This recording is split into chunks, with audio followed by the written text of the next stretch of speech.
Comme vous savez, c'est un pays extrêmement pauvre. Je descends de l'avion hier et je suis chaque fois émotionné de voir une telle pauvreté là-bas à tout point de vue.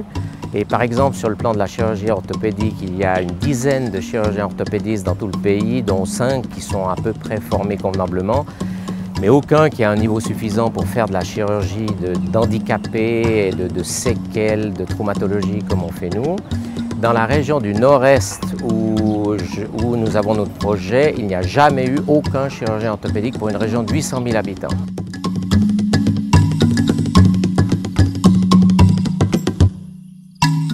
Donc c'est un centre pour handicapés qui a été inauguré il y a une vingtaine d'années, regroupant l'appareillage pour les amputés par exemple, et puis la kinésithérapie qui est la physio telle qu'on l'appelle ici.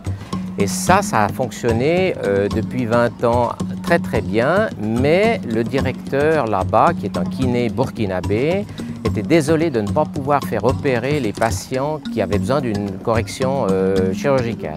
Donc il a sollicité l'ONG pour développer un bloc opératoire d'orthopédie.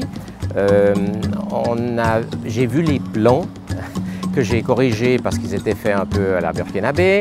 Et puis après, ça a été construit et en 2010, on a pu l'inaugurer. Donc maintenant, on a un projet global qui nous permet d'accueillir les patients, de les opérer, ceux qui ont besoin d'être opérés, et de les rééduquer. Donc on les garde le temps qu'il faut pour qu'après, ils puissent retourner dans leur village.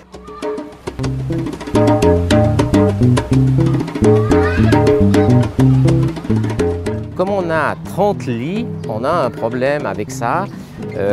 Et les gens ne sont pas deux par lit, mais disons il y en a qui dorment par terre. Et comme on les garde longtemps, donc le centre est archi plein maintenant. Or la prochaine mission va venir au mois d'août, et d'ici août, il faut faire de la place. C'est la raison pour laquelle l'association souhaite construire un bâtiment supplémentaire avec une trentaine de lits supplémentaires. Et ça, c'est le projet.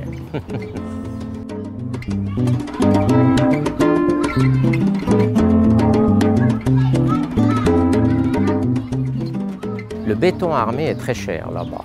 Donc en fait, si on importe, et ils doivent l'importer, donc si on importe ce matériel, ce n'est pas aussi satisfaisant que de réaliser avec des matériaux locaux. Alors, les matériaux locaux, c'est moins cher au point de vue matériel. Par contre, ça demande beaucoup plus de main-d'œuvre. Mais ça, c'est satisfaisant aussi, parce qu'autant que l'argent passe dans la main-d'œuvre plutôt que dans l'importation de matériel.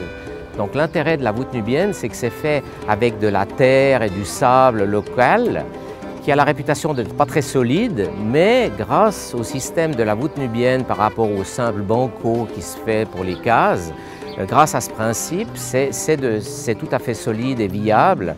Donc c'est un projet magnifique. Je remercie énormément la banque de nous avoir décerné ce prix parce que c'est un montant important et ce sera 600 mètres carrés, je crois, pour environ 150 000 francs. Donc ça, ici, c'est inimaginable, un bâtiment d'une telle ampleur pour si peu d'argent, mais là-bas, ça change tout. Donc, merci.